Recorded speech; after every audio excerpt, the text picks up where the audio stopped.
উন্নতি ঘটাতে পারলে পরে সব কিছু উন্নতি ঘটে। আমরা সেই উন্নতি ঘটাতে গেলে পরে তার বিধানগুলি পালন করে চলতে হবে। ঠাকুর বলা আছে, একে যাতে চরম হয় তাই করো, এবার সব পাবে। একের চরমে চলে যেতে হবে।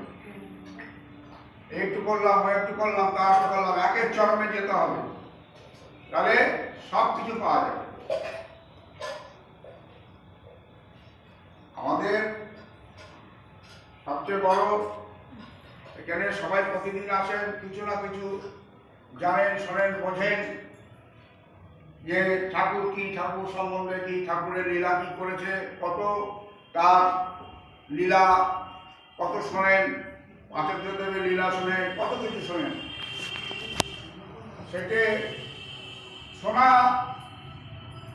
শুনতে তো হবেই, শুনে কিন্তু সেটা হৃদয়ঙ্গম করতে হবে। তার মধ্যে দিয়েই